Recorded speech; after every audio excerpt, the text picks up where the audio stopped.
두 번째 시간은 초실절의 그 만물을 담은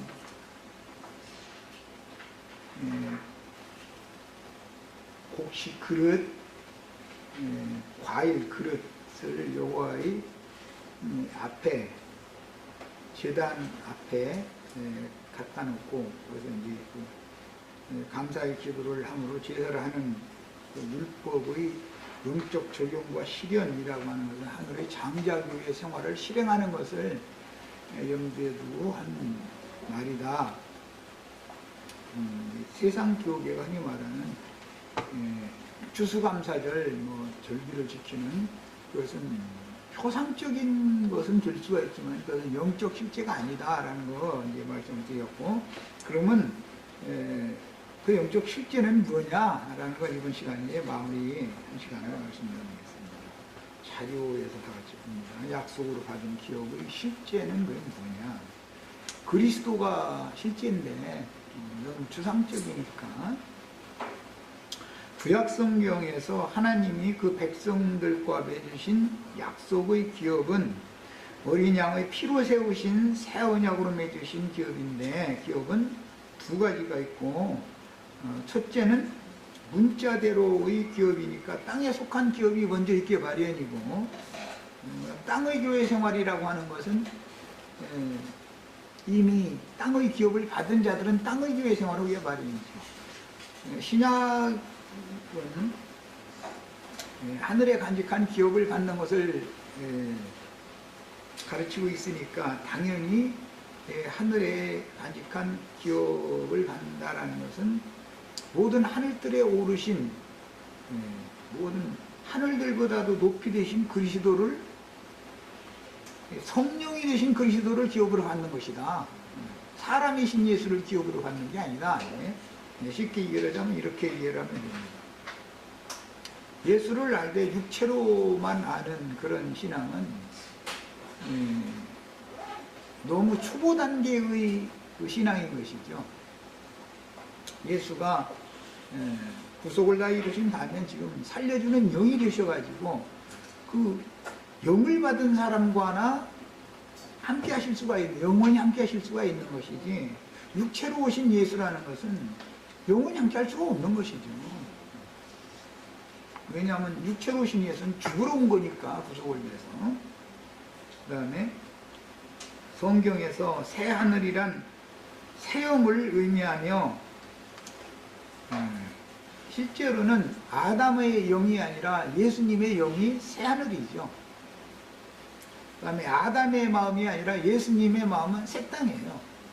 이렇게 이제 정리를 하시면 됩니다. 그러니까 나의 영이 새 영이 되려면 예수님의 영과 연합을 해야 돼요. 나의 옛사람은 아담의 영과 하나에서 썼으니까 거기서 떠나서 예수님의 영과 연합을 해야 되는 것이죠. 옛사람 아담의 마음에서 떠나서 예수님의 마음으로 가야 되는 것이에요. 예수님의 마음이 나와 연합을 해야 되는 것이죠. 나의 마음과. 이것이 이제 새하늘과 새 땅의 영적 기업의 실제다, 이제 이 말이에요. 이제 이런 얘기는 일반적으로 이게 들려주고 이해를 시킨다는 게 쉽지 않죠. 주와 합하여 영적으로도 하나가 돼야 되지만, 주님의 마음을 나의 마음과 연합시켜서 또 내 마음이 주님의 마음에게로 가서 연합이 되어져서 마음도 한 마음이 되어야 되는 것이에요. 그것이 새하늘과 새 땅에 들어간 사람이 기업을 받은 것의 실제란 말이에요. 그 다음에 하늘 아버지께서 성경으로 약속하여 구속하신 백성들에게 기업으로 주시는 것은 구속자 자신의 어떠하심이요 품성과 인격이다, 이 말이에요. 예수님이 나의 기업의 실제다 이렇게 말하면 이것도 이제 좀 추상적이니까, 그 실제라는 것은 예수님의 성품과 예수님의 인격이 내가 새하늘과 새 땅에 이르렀다는 그 사람에게 주신, 하늘이 주신 기업의 실제를 내가 얻은 것이다. 전부 사실은 성품과 인격의 변화의 문제인 것이다 라는 말이죠. 그 다음에 예수님의 신성한 성품과 인격임으로 성경이 증언하기를 마음이 온유한 자는 땅을 기업으로 얻을 것이라고 했는데, 이 땅이라고 하는 것이 저주받은 아담 세계의 땅인지 복지, 가난 복지다는 복받은 새 땅인지 이게 구분이 필요하다는 것이죠. 하늘도 신명기 32장에 보면 철이 되고 롯이 되고 막 저주가 임하잖아요. 하늘도. 그러면 어떻게 창공 하늘이 저주가 임했겠어요? 하나의 표상일 뿐이지. 그래서 아담의 양심이라는 것, 자연인의 양심이라는 것은 하나님이 보시기에는 그게 저주받은 하늘이다. 이건 새하늘이 될 필요가 있다. 이제 이런 말이에요. 그래서 예수의 피로 씻음 받은 신앙 양심이 새롭게 되어지는 것이 기본 신앙의 기본 바탕이다. 그래야 된다. 그 다음에 하늘에 간직한 우리가 얻을 기업은 하늘에 간직한 것이라 베드로 사도가 그렇게 표현을 해가면서 쇠하거나 썩지 않는 영원한 기업이다. 이렇게 표현을 했어요. 이것은 예수 그리스도 안에 있는 기업을 얻어야만 쇠하거나 썩거나 할 수가 없다라는 말이죠. 그 다음에 우리가 오늘날 신앙생활에서 이기기를 다투며 경주를 하는 궁극적인 목적도 하나님께서 구속하신 그 백성들에게 약속하신 기업을 상으로 받기 위한 것이라 라고 해도 과언이 아닙니다. 신앙생활의 목적이 사실은 믿는 것과 믿는 자들에게 약속으로 주시겠다고 약속해놓은 상을 바라고 믿는 것이죠. 그럼 그 상을 받는다는 게 뭐냐? 사실은 실제로는 예수님의 신성한 성품과 예수님의 인격을 다의 것으로 취하는 것이 상 받는 거다. 결과적으로는 그 말이에요. 마태복음 5장 5절에는 마음이 온유한 자는 복이 있나니 저희가 땅을 기업으로 받을 것이며, 여기서 아담 세계에서도 마음이 온유한 사람들이 참 많죠. 나는 성격이 급해가지고 사람들을 따라갈 수도 없지만 좀 어떤 때는 부러운 사람들도 많아요. 그런데 그렇게 온유해가지고 그것을 하나님 나라에서 이용한 게 아니다라는 걸 이제 알아야지, 배워야죠. 예수님이 나는 마음이 온유하니 너희는 각자 자기 십자가를 지고 내게로 와서 배워라. 무엇가 온유고 무엇가 겸손인지를 예수님한테 가서 배워야 된다. 예수님의 온유와 예수님의 겸손이 진짜지, 아담 세계 사람들이 온유와 겸손이라고 하면 가짜다, 지금 그 말이거든.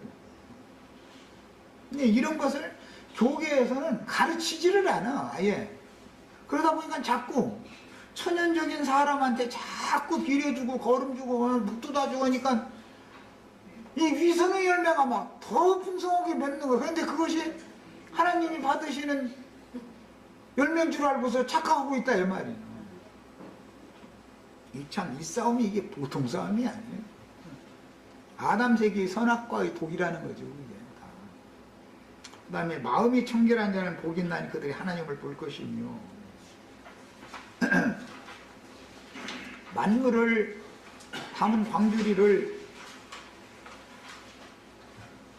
제단 앞에다 갖다 놓고 감사하는 기도를 하라고 그랬는데, 예배당 강대상 앞에다가 호박 갖다 놓고 기도하라는 말은 이건 당연히 아닌 것이고, 하나님을 본다는 건 하나님의 얼굴 앞으로 사람이 가야 되는 일인데, 그러려면 마음이 우선 청결해야 된다는 거예요. 예, 신앙 양심이 새로워져서 영이 새로워지고 마음이 청결한 마음으로 영과 마음이 바꿔져서, 이거 이제 뒤집어지는 사람이 참, 예수 믿던 이 사람 뒤집어져 버렸더만. 뒤집어져야 돼, 사람이.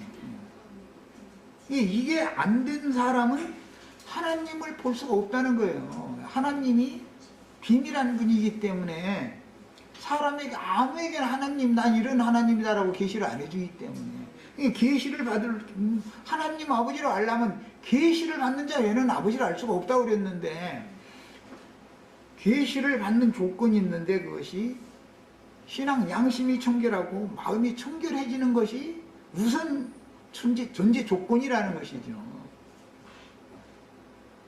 그래야 네, 하나님을 나타내 보여주시려면 계시를 통해서나 나타내 주시기 때문에, 그럼 무슨 계시를 받냐? 계시로 아버지를 아는 그런 지혜 지식을 얻으면은 신의 성품과 그 다음에 가장 완전한 인격이신 주님을 바르게 아는 것을 이제 지금 의미하는 말인데, 사람들은 사랑, 겸손, 인내, 자비, 의, 거룩 등등을 너무 지금 추상적으로 선악을 아는 지식에 따른 천연적인 옛사람의 그런 것이 이게 진짜인 줄 알고 그러고 있다 이거예요. 그 자꾸 그 연습을 시키는 거예요. 그게 나그게 소용없는 짓이죠. 오늘 겸손한 척했다 내일 가서 화내면 그 사람 구원은 어제 구원받았는데 이제 오늘은 구원받았는데 내일은 구원이 없어져 버리는 거예요. 이게. 인내도 아내가 잔소리 오늘 했는데 그냥 참아줘. 내일 또 해. 그래 내일까지 참아줘. 사흘째 또 해. 아이고 그래도 사흘은 참아야지 했는데 나흘째 또 해. 그럼 이제 더 이상은 무장겠네. 해도 너무하지 않으면 이제 다 그 사흘 동안 받은 구원 다 까먹어 버리는 거예요. 이런 식의 구원이라면 있을 수 없네. 그게 얼마나 위선적이냐 이 말이에요. 그리고 또 나흘째까지 했는데 사흘 잔소리는 사흘 동안 들어주는 사람도 진짜 참 부처님 가운데 또 막 다 준 사람이지. 그게 신의 경지에 이런 사람이지. 나는 사흘은 못 살치고 이틀도 못 참아. 못 참아 난.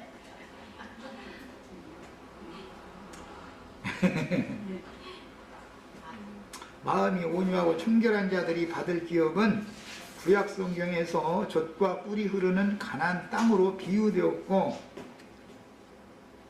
가나안 땅에 들어간 것이 천국에 들어간 걸로 상징이 되기 때문에 요한은 천국이 가까이 있는 천국만 전했죠. 기자들 처음에 팔레스타인 땅 각동 각주로 보낼 때는 나가서 뭘 전하라고 했어요? 회개하라 천국이 가까이 왔느니라 라고 전하라고 그랬죠. 왜? 예수님이 아직 죽고 장사되고 부활 승천했다가 재림하시지 않았으니까 영이 되어서 오셔야 이제 천국에 들어가게 되는 건데, 천국을 가지고 그분이 내 속에 들어와야만. 그런데 이런 이치를 너무 모르는 거야.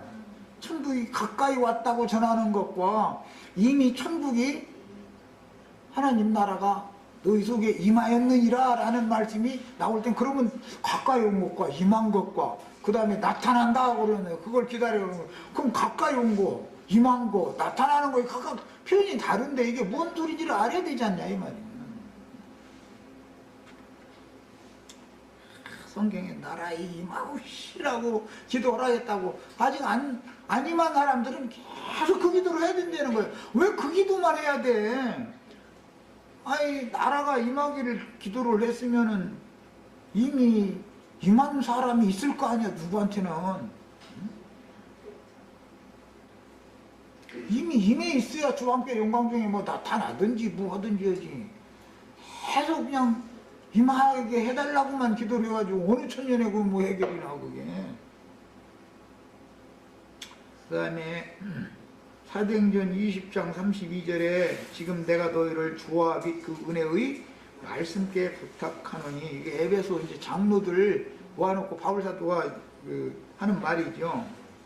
그 말씀이 너희를 등이 든든히 세우사 거룩해 하심을 입은 모든 자 가운데 기업 있게 하시리라. 이걸 보니까 하나님 나라의 기업이라고 하는 것은 이미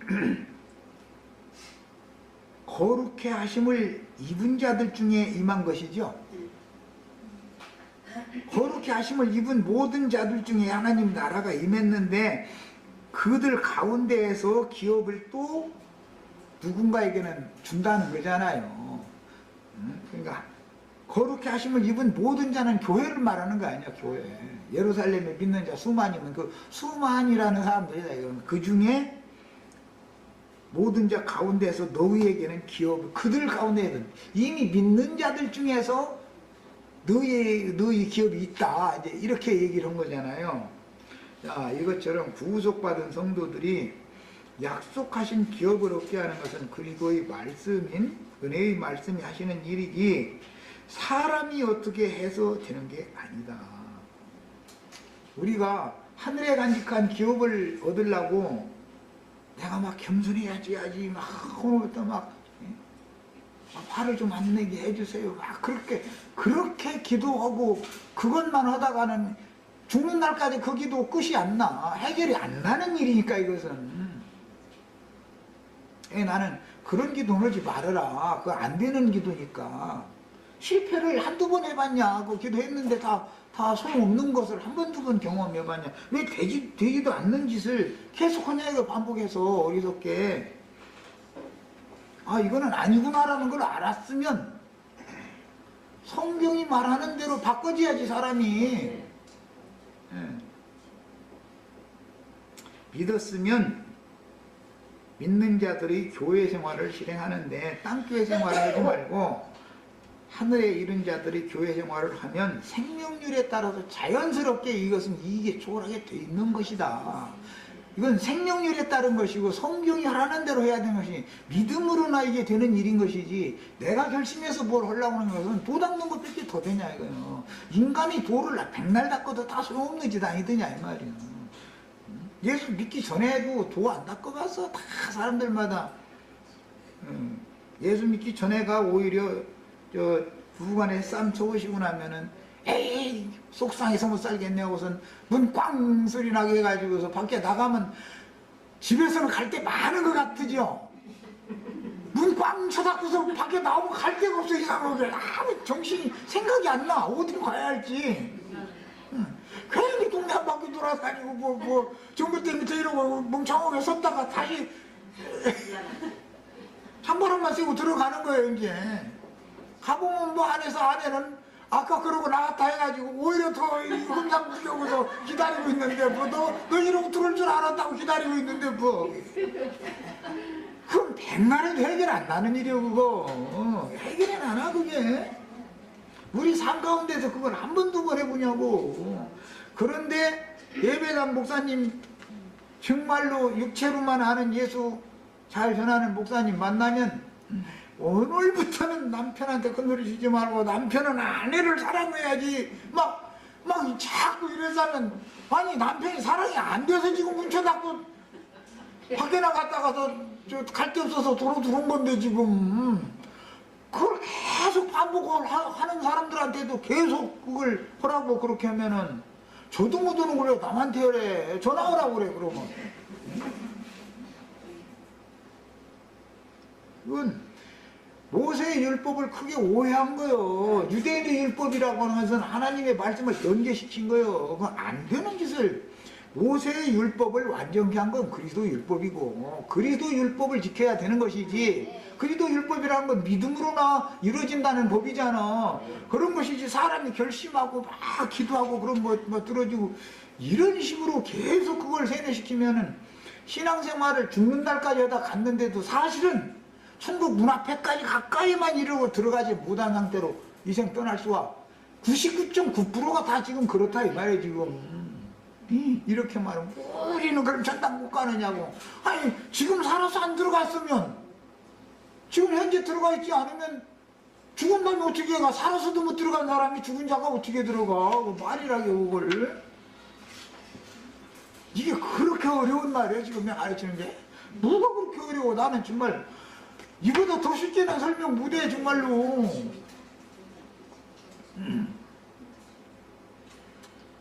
사람이 축복을 약속의 기업으로 얻으려고 최선을 다해서 분투하고 노력하는 건 모세의 율법을 오해해서 그런다고요. 유대인의 율법으로 바꿔서 가르치는 자들은 더 부추겨 자꾸. 모세의 율법은 불완전한 법이었으니 등만 보여주는 하나님의 얼굴을 볼 수 없는 법이었으니까 하나님의 얼굴을 면전에서 대하고 보게 만들려면 그리스도 율법을 행해야지 믿음으로 행해야 되는 것이지 율법을 행해서 되냐 이 말이야. 안 되는 건데 안 되는 것을 왜 자꾸 하라고 그래. 그래서 율법을 파괴시키게 만들려고 오해된 유대인의 율법 제도를 그 행습을 파괴시키려고 남편이 말이야 계속 힘들게 하고 속썩이고 버르쟁이가 들어서 이거는 도저히 아니다 싶으면 망치 들고 기다리라니까. 그랬다가서 또 와서 행패 시작한다. 오늘은 아무 소리도 바로 말고서 뭐 냉장고 새로 사다 놓은 거 있어도 아끼지 말고 그냥 망치질 해버려. 그냥 슬쩍 찌그러져 버리면 피워서 쓰자고 할 가능성이니까 아예 고치지를 못하게 만들어버려. 아예 컴퓨터 있으면 제일 좋은 거 새 거 갖다 부셔야 되고 어차피 버릴 건 부시나 말 수는 없는 소리고. 그렇게 하면 걱정 말고 다 새 것이 그 자리에 다 대치돼서 들어오게 더 새 것이 오게 돼 있어. 되게 하게 돼 있는 거야. 인간 사람은 다 그래 해보면. 그렇게 해서 못된 남편이 버려쟁이를 고쳐서 살든지 도저히 아니면 좀 알아서 하시든지 이 말이야. 또 이혼시켰다 할 겁니다. 나 이혼하라고는 안 했어. 하여튼 알아서 하시라고 그랬어. 나도 이제 지혜롭게 말해서 그랬어. 그래야지. 남편이 소리를 또 지르는데 주여 참게 하여 주소서. 절대 그런 기도 하시면 안 돼. 자기가 신이야? 어? 버르쟁이만 더 나쁘게 만들어 놓잖아. 그건 복음이 아니다 이거예요. 인간의 선한 어떤 모습을, 선한 모양을 내려고 애쓰는 것이지, 그게 육체의 경건 연습을 시키는 것이지, 그게 믿음으로 행하라는 것이 아니잖아. 오늘 말이에요. 남편 버르쟁이 말이에요. 내가 망치질 허락했으니까 책임 막 해버릴 거니까 주님 책임지소서 하고서 그냥 후려쳐버려. 따짐없이. 그러면 결판이 나게 돼 있어. 결판이. 이게 하여튼 결판 나야만 해결이 되는 것이지 좋게 해서 해결되는 일이 아닌 거예요. 이것이 복음 전파요. 이것이 이렇게 해야 되는 거예요. 남편이 막 주먹질을 하는데 누구도 받고 가만히 있으면서 주여 참게 하여 주소서. 아니 참을 것이 따로 있지. 남편이라는 놈이 자기 부인 주먹질하고 앉았는데 여기도 맞아가면서 참고 있어? 그 말이라겨 그거?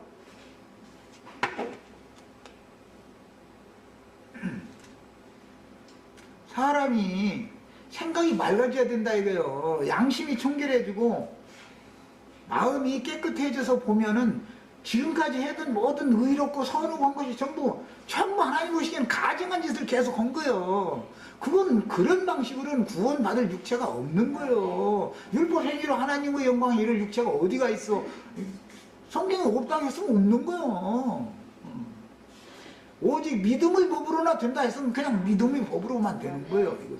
그러니까 이것은 믿음의 법은 생명률에 속한 문제인 것이지, 무슨 인간이 막 기도하고 오래 참고 그냥 남편 저러는데 막 미운 마음이 막 해서 올라오는데 미운 마음을 막 고쳐주셔서 미운 마음 고쳐지나 그게 암만 생기지. 암이라는 것은 90%가 다 스트레스 때문에 오는 거거든. 옛날엔 가슴앓이 속병이라고 그랬어. 가슴앓이 속병 걸리지 마. 풀어내버려야 돼. 해결을 내버려야 돼. 예. 남편도 아내에 대해서 또 너무 그냥 연약한 아내를 내가 주먹이 나가려고 하는데 참게 해줘서 막 주먹이 나갈 땐 주먹질 해버려. 그런데 요 앞에까지만 그냥 다 있잖아 이렇게 하고 진짜로 여기 나오지 말고. 계란값만 아깝잖아.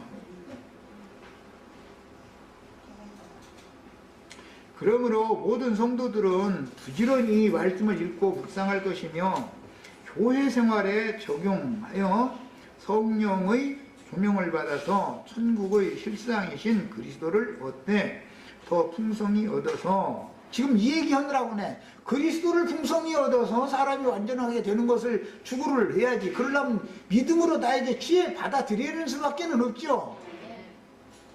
내가 막 억지로 참아서 되는 게 아니에요. 이거는 믿음으로나 되는 거야. 믿는다는 건 내 속으로 영접한다, 모셔드린다 그 말이지 않아.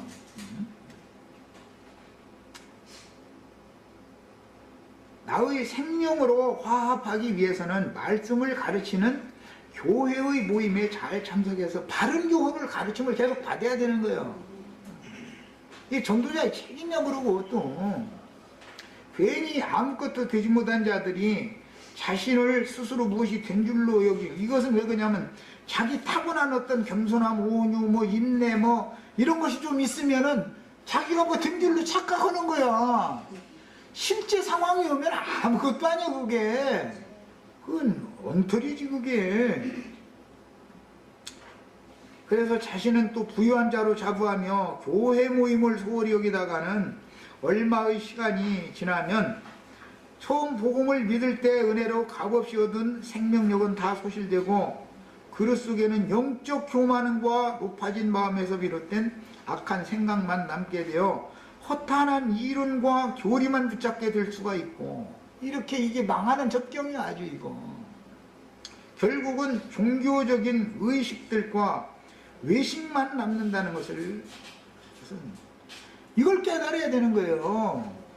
가나안 땅의 기업 얘기할 때 지금 오늘 이 마지막 시간에 나누는 말씀이 사실은 제일 중요한 말 하는 거예요. 사실은 이미 사도시대에도 악한 영들의 역사로 말미암아 모이기를 패하고 지체들이 그리스도의 사랑 안에서 서로 연락하고 상합하여 그리스도의 몸을 세우는 교회 생활을 떠난 자들이 많았는데, 히브리서에 보면 그랬죠. 그러니까 모이기를 패하는 어떤 자들 본받지 말라라는 말, 그래서 나온 거예요 그게.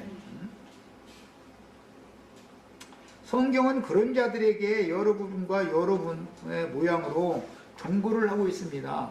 성도들이 함께 모여서 말씀을 가르침 받기도 하고 서로 교통함으로 기록된 진리의 글이 점점 더 밝아지고 점점 더 온전함에 이를 수 있게 되는 것이므로, 말씀으로 재창조되는 것을 하나님은 사람을 새롭게 만들어 가시는 것으로, 새 창조를 하는 것, 새하늘과 새 땅을 새로운 피조물을 만들어 가는 것을 말씀으로 하는 것을 말하는 것이지, 인간이 천연적인 사람 속에서 막 참고 견뎌내고 막 뭐하고 그런 것을 연마시켜서 새 창조가 되는 게 아니단 말이에요. 말씀으로 하는 것이지. 그래서 개인적으로도 시간을 들여서 말씀을 부지런히 추구하는 것이 중요하지만, 함께 모여서 성령은 개인에게만 말씀하는 게 아니라 성령은 교회들에게 말씀하시죠. 그러니까 양면 추구를 다 해야 된다 이거예요. 대본 보면서도 하나님 말씀 드려야지요. 개인적으로 하는 말씀을. 그걸 하지 말라는 게 아니에요. 그러나 그것만 해가지고는 사람이 다른 영에게 잡혀갈 소지가 굉장히 많은 거예요. 잘못하다가 이제 귀신 음성 듣고 하나님 음성이라고 사람이 엉뚱한 짓 할 수도 있는 거예요. 이제 개인신령주의 추구하다가 보면은. 그래서 그 영이 교회들에게 하시는 말씀을 듣는 모임 생활도 소홀히 여기지 말아야 하는 것은, 주님은 탁월한 개인을 넣는 것이 목적이 아니고 몸을 고르게 하시는 것이 목적이기 때문입니다. 주님은 몸을 보양하시고 몸을 고르게 하는 일을 하시는 거예요. 나 하나를 막 어떻게, 나는 막 죄 하나도 없고 난 미워도 않고 막 선한 생각만 하고 막 날마다. 개인 신령주의 추구하는 것은 그건 종교인들이 하는 짓인 것이고, 선악을 아는 지식을 받은 옛사람이나 추구하는 것이지, 그건 안 되는 짓이다 이 말이에요. 그렇게 될 수도 없는 거예요. 그게 안 되는 거예요. 백날에도. 성경이 말하는 구원이 뭔가를 알아야 되겠다. 몸의 구원이다. 몸의 구원. 그리스도의 몸을 세우는 것에 동력을 하는 사람은 생명률에 따라서 그 가지에 붙어있으면 그 열매를 맺게 돼 있는 거예요. 그 몸에 붙어있으면. 그렇잖아요. 내 손이 내 몸에 붙어있는 한은 내 몸을 위해서 머리가 지시하는 대로 일을 하게 돼 있어. 이 손 잘라버리고서 저 사람이 만든 말이에요. 그 의수가 더 좋다, 이뻐 보이네 해가지고 말이에요. 그 손 갖다에다 붙여봐야 그것은 생명이 통하는 게 아니기 때문에 소용없는 거다 이 말이에요. 겉보기는 좋을지 모르지만. 그 다음에 그리스도의 말씀을 가득히 담은 그릇이라야, 오늘 말씀에는 광주리라고 그랬는데, 세상에서나 교회 중에서 서로 부딪히는 일들로 말미암아 자신을 돌아보아 구원을 이루는 계기로 삼을 수도 있고, 세상에서나 교회 중에서는 부딪힐 일이 생길 수밖에 없죠. 사람이 모여서 하는 거니까. 그때 말씀이 속에 가득 들어있어야 자신을 돌아본다 이거예요. 상대방을 통해서 그건 거울이잖아. 나를 살펴보라는 거울이잖아. 그렇게 되는 것이지. 그때마다 생명의 빛이 임하여 마음이 온유하고 겸손하신 주님의 신성한 성품으로 인한 온전하신 인격을 더 얻어서 나의 생명으로 삼아 순교자의 삶을 살다가 영광을 돌리는 죽음을 맞을 수가 있는 거예요. 이것이 영광에 들어가는 것이지, 남편이 날마다 팽팽 부리고 두들겨 패는데 주여 남편이 때리는데 나 인내로 참게 하여 주소서 이렇게 하라는 게 아니단 말이에요. 그거 백날 참아도 그게 구원이 아니단 말이에요. 그건 세상 말로 등신이야 등신. 그 친정어머니한테 나 남편한테 나 날마다 의도 맞는다고 해봐. 이 등신 같은 년아 보따리 싸가지고 당장 와. 엄마가 가만히 있겠어? 그러고 당장 쫓아와서 사이란 놈. 이놈의 자식 말이요. 이제 장모님 뭐 이렇게 함부로 묻으니까 이제 남편한테 얘기해가지고, 남편은 사이고 뭐 인정사정 없어. 이놈의 자식 말이요. 내 귀한 딸 뵀더니 이따위 행정 이따위 버릇쟁이 하라고 줬느냐. 당장 너 보따리 싸. 데리고 와버려. 아버지는 당연히 그렇게 해야죠. 어머니는 그렇게 할 수 없지만 사위한테 어머니는 안 그러기 어렵지. 아버지는 뭐 가만 놔두면 안 되죠. 이것이 복음이요. 막 사회가 그런데 아이 자네 그냥 달래가면서 살지 그러는가 이러고 해결이 나겠어요 그게? 사람이 판단력을 정확하게 가져야 돼. 이성 없는 짐승들이 언제나 온유하고 겸손하고 선한 거 이런 거 추구해서 무언 일을 끄꾸매꾸를 못 한단 말이야. 그런 사람들은 이렇게 해서는 안 되는 것이죠. 그게 무슨 놈의 복음이야 그게. 뭐든지 댕치라고 명확하게 처신할 줄 알아야 된단 말이야. 어떤 어려운 그 문제가 있을 때 보면 이렇게 해도 손에 나가겠고 저렇게 해도 손에 나가겠고, 그럴 때는 주님께서 더 큰 손해 나는 쪽으로 모든 일을 몰아가시면 그쪽을 택하면 주님이 책임을 진단 말이에요. 결과적으로는 큰 손해가 겉으로 육신적으로는 난 것 같지만 나중에 보면 복구도 주님이 해주시는 거예요. 이것을 믿어야 되는데 이게 믿음으로 잘한 자가 아니면 이게 어렵죠. 손해가 한 푼이라도 덜 나는 쪽으로 자꾸 하려고 자꾸 계산을 하다 보니까 결단을 못 내리고, 시간을 뭔 일이든지 어떤 일이라는 것은 때와 시간이 정해져 있는 거예요. 그 기간 내 결단을 딱 내려서 처신을 딱 해버려야 되는 건데, 그리스도의 말씀으로 사람 운영게 되지 못한 사람은 이래도 못하고 저래도 못하고 질질 끌어. 어떤 일을 결판을 못 내고 그렇게 하라고 또 가르쳐. 오래 참으시라고 막 이러고 가르쳐. 그게 해결이 날 일이냔 말이요. 어떻게 내가 이 처신을 해야 되는 건지 주님한테 물어봐서 주님께 응답이 딱 오면은 과단성있게 딱 결판 딱 내려가지고 나에게 당장 손해가 있을지라도 이렇게 딱 일을 처리를 해버려야 된단 말이에요. 이런 사람이 그리스도인이다 이런 말이에요. 이게 구원받은 사람이에요. 이 사람은 뒤끝이 없고 깨끗한 사람이거든. 우물우물하는 사람은 좋은 것 같으지요. 나중에 보면 물고 늘어져. 그런 사람 만나면 진짜 힘들지 아주. 뭔가 결정을 딱딱 안 해버리고 이것도 아니고 저것도 아니고 우물우물하는 사람 속 터져. 나는 성질이고 그런 사람 만나면 속 터져서 못 살아. 문제는 말씀이 없는 경우에는 실제 상황들이 수없이 많이 지나가도 그 상황들을 자신의 혼의 구원으로 받아들일 수가 없기 때문에 고생만 하는 거예요. 이제 헛고생하는 거죠. 일생의 삶 가운데서 부딪히는 사건들이 자신의 생명으로 화합하게 하는 소화제를 삼으려면 먼저 신령한 식물을 먹은 것이 자신 안에 충분히 저장되어 있어야만, 환경이라는 건 하나의 소화제거든. 쓴땀을 주는 것이니까 그거는. 또 쓴 나물 때 적당히 먹어야지. 밥보다 쓴 나물을 더 많이 먹으면은 그것도 안 되죠.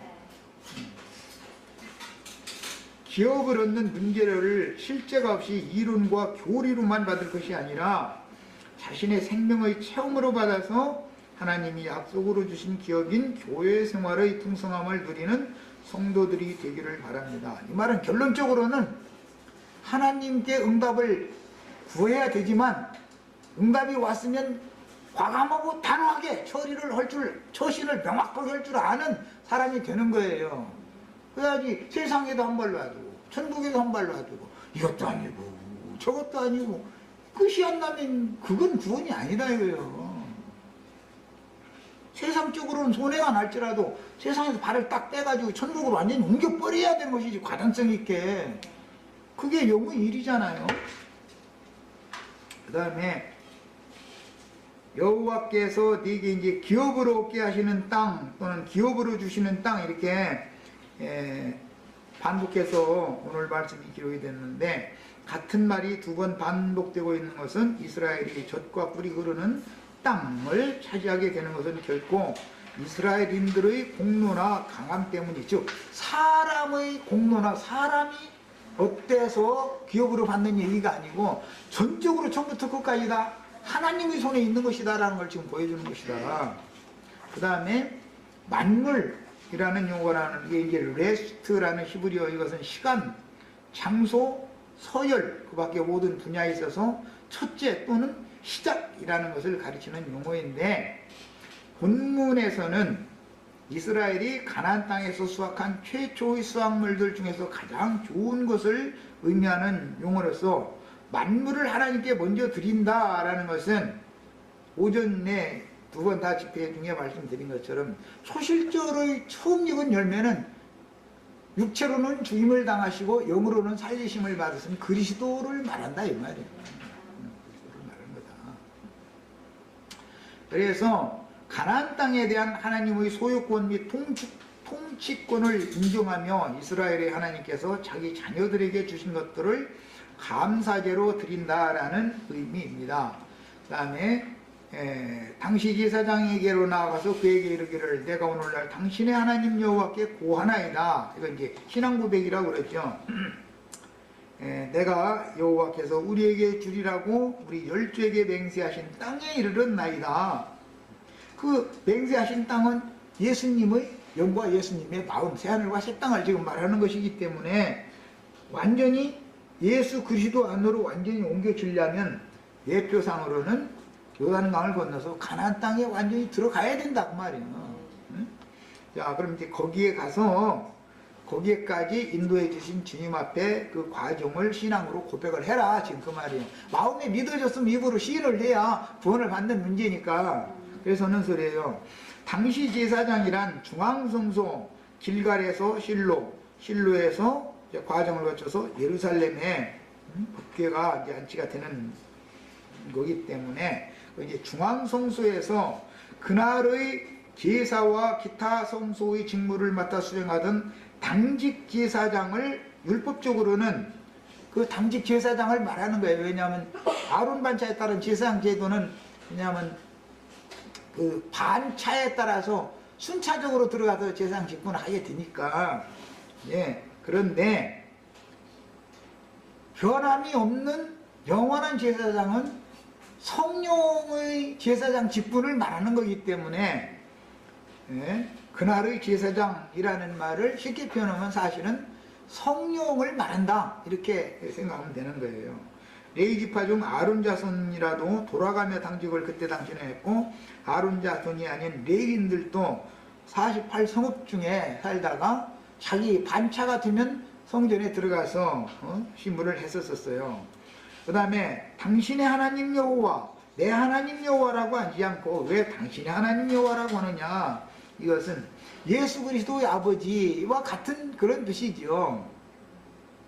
나의 하나님 여호와 또는 우리 하나님 여호와가 아니라 당신의 하나님 여호와라고 칭한 것은 이스라엘 백성들은 구약 율법 시대에는 직접 지성소에 들어갈 수 없었죠. 그래서 대제사장을 통해서 1년 1차밖에 못 들어가는 거예요. 그 이제 표상했었다. 그러나 모세율법을 완전케 하신 그리스도의 성령께서는 형제 자매님들과 함께 항상 우리를 위하여 하나님 앞에 성령의 대제사장은 우리를 위하여 하나님 앞에 서 계신다 이렇게 돼 있죠. 히브리서에 보면 그냥 항상 있는 거예요. 그러려면 대제사장이 되신 예수 그리스도의 성령과 나의 영이 늘 함께 있어야 된다 이거예요. 이것이 율법 제도의 약점이다. 구약시대에는 여호와 앞에 백성들이 얼굴 앞에 나갈 수 없는 것이 그 약점이죠. 그러니까 그 약점이 있는 율법을 예수 그리스도 율법으로는 완전케 해야 되잖아요. 완전케 한다는 것은 구속을 이루신 주님이 성령이 되셔가지고 성령과 형제 자매님들의 심령, 성령으로 말미암아 예수님의 마음과 형제 자매님들의 마음이 서로 연합되게 만들어져 있으면 성령이 계신 곳에 형제 자매님들 함께 있는 것이죠. 이런 것이 이루어져야 된다 그런 말이에요. 이걸 이제 모세의 율법을 완전케 한다 그랬어요. 그 다음에 우리에게 주리라고 맹세하신 땅에 이르렀나이다. 그것은 이제 신앙 고백을 그렇게 하라는 말인데, 하나님께서 이스라엘의 열조 아브라함과 이삭과 야곱에게 맺으신 언약이 긴 시간이 지난 후에 이 제사를 드리는 당세 이스라엘에게 성취된 것인데, 하나님은 영원하시지만 인간은 유한함으로 그분이 언약이 시간 가운데서 실현되는 어떤 세대가 있게 마련이고, 앞선 세대는 온전케 된 의인의 영들로 그 당세의 세대와 함께 기업을 받는 것이다. 이게 예루살렘 교회가 그랬죠. 구약시대에 많은 믿는 이들이 있었지만 장자들의 총회에 이른 자들, 한 성에 들어간 자들이 주님의 영과 함께 예루살렘 교회에 불꽃천사들로 와서 교회를 보호하고 지키고 그런 역할을 했었었죠. 이 교회라는 것은, 이것은 전부 영혼의 상태를 말하는 것이기 때문에 온전케 된 의인의 영들이 교회를 얼마만큼 불담으로 지켜주느냐에 따라서 교회가 타락할 수도, 세속화될 수도 있고, 즉 말하자면 사탄이 교회 중에 자기 보좌를 세우는 그런 타락한 세속화된 교회가 될 수도 있고, 교회가 건전하게 숫자가 적고 많고가 문제가 아니니까 건강하게 유지될 수가 있고 하는 문제는 이기는 자들의 영이 함께 하느냐와 관계가 있다 이 말이에요. 당연히.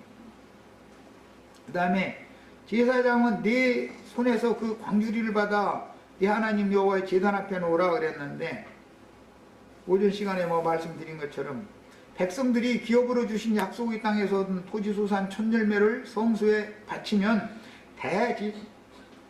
대제사장은 하나님께 소제물로 봉헌하는 칠칠절 절기제사 의식을 행하라는 뜻으로서 하나님의 것으로 드려진 것을 감사하는 제사는 그리스도가 자신의 식물이 되었고 자신이 하나님의 식물이 된 것을 감사드리는 제사를 드리는 문제니까, 이것은 나의 영혼이 드려지는 제사를 말하는 것이다. 실제적으로는. 그 다음에 특히 소제물을 가득히 담은 광주리에 대한 시련은 광야에 주님의 말씀을 듣기 위해 모인 수많은 무리에게 보리떡과 구운 생선을 축사하여 먼저 제자들에게 나눠주시고, 제자들을 통해서 여자와 어린아이를 제외한 남자만 5,000명을 먹이고도 12광주리를 남겼고, 두 번째는 군중이 모인 데서 4,000명을 먹이고 7광주리를 남긴 기록은 그 당시에 주님의 말씀을 직접 들은 자들 외에도 남긴 소재물을 먹을 자들이 있다는 것을 암시적으로 좀 보여주는 것이다. 그 다음에 너는 또 내 하나님 여호와 앞에 아뢰기를, 내 조상은 방랑하는 아람 사람으로서 애굽에 내려가서 거기서 소수로 거류하였더니 거기서 크고 강하고 번성한 민족이 되었는데, 이렇게 이제 기도 말씀 내용에 이 말씀이 나왔어요. 여기서 왜 이 히브리인들의 조상을 우리의 조상이 아람 사람이라고 했느냐? 이건 모계 계통을 지금 강조한다. 아까 말씀드렸죠? 네. 그 다음에 가나안 땅을 차지한 이스라엘의 조상을 부계로 말하지 않고 모계로 말하는 본문은 땅을 강조하기 위한 말씀이므로, 모계는 땅에 관한 말을 하는 거예요. 모계는. 부계는 하늘을 강조하느라고 그러는 거, 의도적으로 성경에 나가는 의도적으로 좀 하는 말이에요. 그래서 땅에서 얻은 소산 얘기니까, 그래서 땅을 강조하기 위한 말씀이므로 하늘과 땅의 연합관계를 이해할 때는 반드시 여호와와 이스라엘, 즉 그리스도와 교회의 관계라는 사실을 깨달아야 되는 것이다. 아브라함의 자손과 그 아람 사람의 딸이 결혼을 해서 자식을 낳는 거예요. 그것이 다 상징이죠. 야곱은 셈의 아들 중에서도 아르박사스의 수혜인 셈의 장자가 아르박사셨죠. 아브라함, 이삭의 후예인데 가나안 땅에 이른 이스라엘의 조상을 가리켜 아람 사람이라고 특별하게 말씀하신 것은 아브라함, 이삭, 야곱의 아내들은 가나안 족속이 아니고 셈의 다섯째 막내 아들이었던 아람의 계보에 속한 사람들이었다는 거예요.